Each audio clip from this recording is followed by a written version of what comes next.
सत्यमेव जयते साथियों।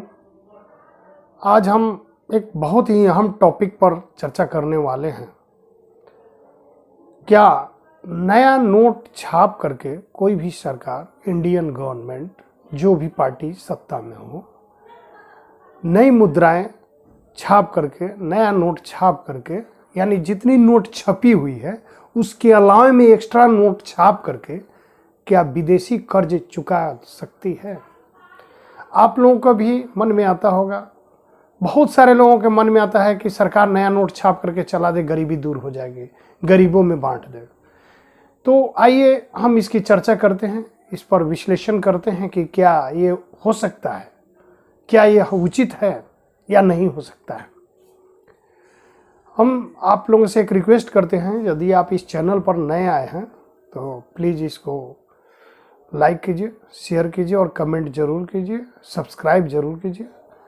और कमेंट बॉक्स में जो भी आप डालेंगे हम उस पर रिएक्शन करेंगे, रिएक्शन देंगे। अब आइए हम टॉपिक पर बात करते हैं।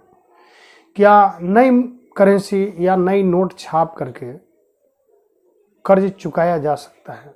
तो इसके पहले हम चर्चा करते हैं कि हमारे देश के ऊपर कर्ज कितनी है।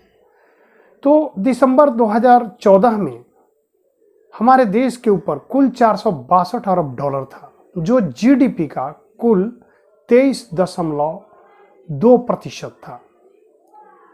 जब मोदी जी की सरकार आई 2019 में, वहीं कर्ज बढ़ करके 557 अरब डॉलर का हो जाता है, यानी 95 अरब डॉलर वृद्धि हो जाती है कर्ज में। यानी यह जो 557 अरब डॉलर होती है, कुल जीडीपी का 19.8% है। अब यहाँ पर आप देखिए कि वहाँ पर 462 अरब डॉलर है, तो कुल जीडीपी का 23.2% है।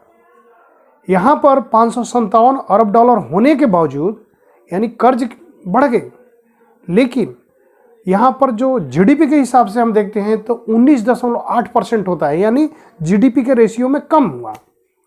इसका मीनिंग है कि हमारी जीडीपी बढ़ गई है। जीडीपी जब बढ़ गई तो ऑटोमेटिक है कि ये परसेंटेज कम हो जाएगा। अब सवाल उठता है कि क्या नई नोट छाप करके कर्ज चुकाया जा सकता है? देखिए, रिजर्व बैंक नई नोट छापने के लिए स्वतंत्र है। नई करेंसी वो जितनी चाहे छाप सकती है, कोई भी सरकार जितनी चाहे नई नोट छाप सकती है, उसके ऊपर निर्भर करता है। लेकिन हम नोट कितनी छपनी चाहिए, कैसे, उसके पर चर्चा करने से पहले हम यह जानने की कोशिश करते हैं कि नए नोट छापने की प्रणाली क्या है, किस आधार पर नए नोट छापे जाते हैं। तो हमारे देश में, भारत में नए नोट छापने की जो प्रणाली है, मिनिमम रिजर्व सिस्टम से होती है, न्यूनतम आरक्षित प्रणाली, जो 1957 से लागू है। इसके अंतर्गत हमेशा ही रिजर्व बैंक को 200 करोड़ रुपए की संपत्ति रखनी पड़ती है, जिसमें से 115 करोड़ रुपए का गोल्ड रखना है और 85 करोड़ रुपए की विदेशी संपत्तियां रखनी है। यानी रिजर्व बैंक चाहे तो इतना रुपया रिजर्व फंड में रख करके कितना हो नोट छाप सकती है, लेकिन छापने से पहले उसको सरकार से अनुमति लेनी होती है। अब हम यह चर्चा करते हैं कि हमारे देश की विदेशी मुद्रा भंडार कितनी है। हमारे यहाँ जितनी हमारे देश पर कर्ज है 557 अरब डॉलर, हमारे देश के कुल मुद्रा भंडार का 80% है। यानी यदि हमारा देश ये पूरा कर्ज चुकाना चाहें तो हमारे जो मुद्रा भंडार है उसमें से 80% जो डॉलर है हमें दे देना पड़ेगा। हमारे पास मात्र 20% डॉलर रह जाएंगे हमारे ट्रेडिंग के लिए। लेकिन चूंकि ये कोई भी विकासशील या विकसित देश जब वो आगे बढ़ता है, कोई भी कल्याणकारी स्टेट हमेशा ही लोन लिया ही रहता है, क्योंकि उनका डेवलपमेंट के लिए लोन चाहिए ही चाहिए। अब हम चर्चा करते हैं कि विदेशी मुद्रा ही क्यों।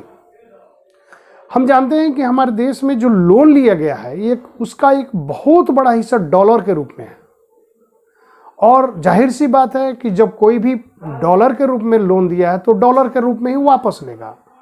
अब हमारे पास जो विदेशी मुद्रा भंडार है उसी में से ना हम देंगे। यदि हम 80% दे देते हैं तो 20% से फिर काम नहीं चलेगा।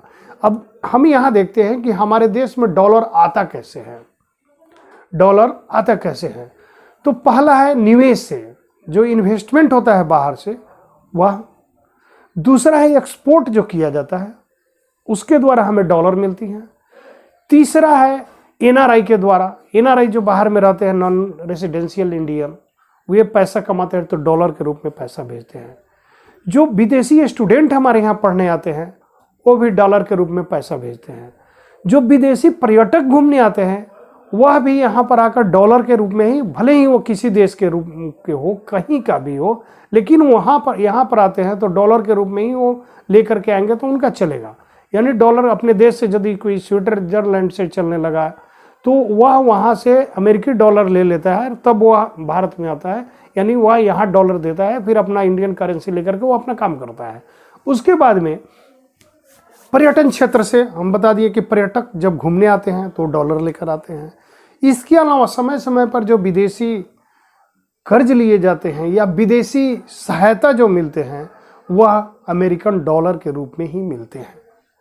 अब सवाल है कि हम देख ली कि हमारे देश में जो डॉलर आते हैं वो किन किन माध्यमों से आते हैं, और वह हमारे यहाँ विदेशी मुद्रा भंडार के रूप में शामिल किया जाता है। जो भी टोटल पैसे आते हैं जो डॉलर के लिए उपलब्ध होते हैं, डॉलर के रूप में वे विदेशी मुद्रा भंडार में जमा हो जाते हैं। अब हम यहाँ चर्चा करते हैं, क्या नए नोट को छाप करके कर्ज चुकाया जा सकता है, गरीबी दूर की जा सकती है? तो पहले हम ये समझें कि यह बताइए कि जो व्यक्ति हमें जिस रूप में कर्ज दिया है, जो देश हमें जिस रूप में कर्ज दिया है, तो वह उसी रूप में स्वीकार करेगा। वह डॉलर के रूप में दिया है तो वह डॉलर के रूप में ही लेगा, क्योंकि यदि हम उसको नए नोट छाप करके रुपया में छाप करके उसको देते हैं, फिर यह रुपया दूसरा देश उसको स्वीकार नहीं करेगा, क्योंकि भारतीय रुपया कोई ग्लोबल करेंसी नहीं है। ग्लोबल करेंसी के रूप में अमेरिकन डॉलर को मान्यता प्राप्त है। तो मान लेते हैं कि हम भारतीय किसी देश को दे देते हैं, कि सपोज दैट नेपाल को हमने पैसा दे दिया, ठीक है, नेपाल तो हमारा ले लेगा, लेकिन बाद में नेपाल हमारा इसलिए स्वीकार करता है कि हमारी अर्थव्यवस्था नेपाल से ज़्यादा बड़ा है और नेपाल बहुत चीज़ों के लिए हम पर निर्भर है, तो नेपाल हमारी पैसा हमें वापस कर देंगे। लेकिन यदि नेपाल को फिर दूसरे देशों से कुछ सामान लेना, स्विट्जरलैंड से लेना हो, चाइना से लेना हो, तब क्या होगा? तो डॉलर के रूप में ही लेगी।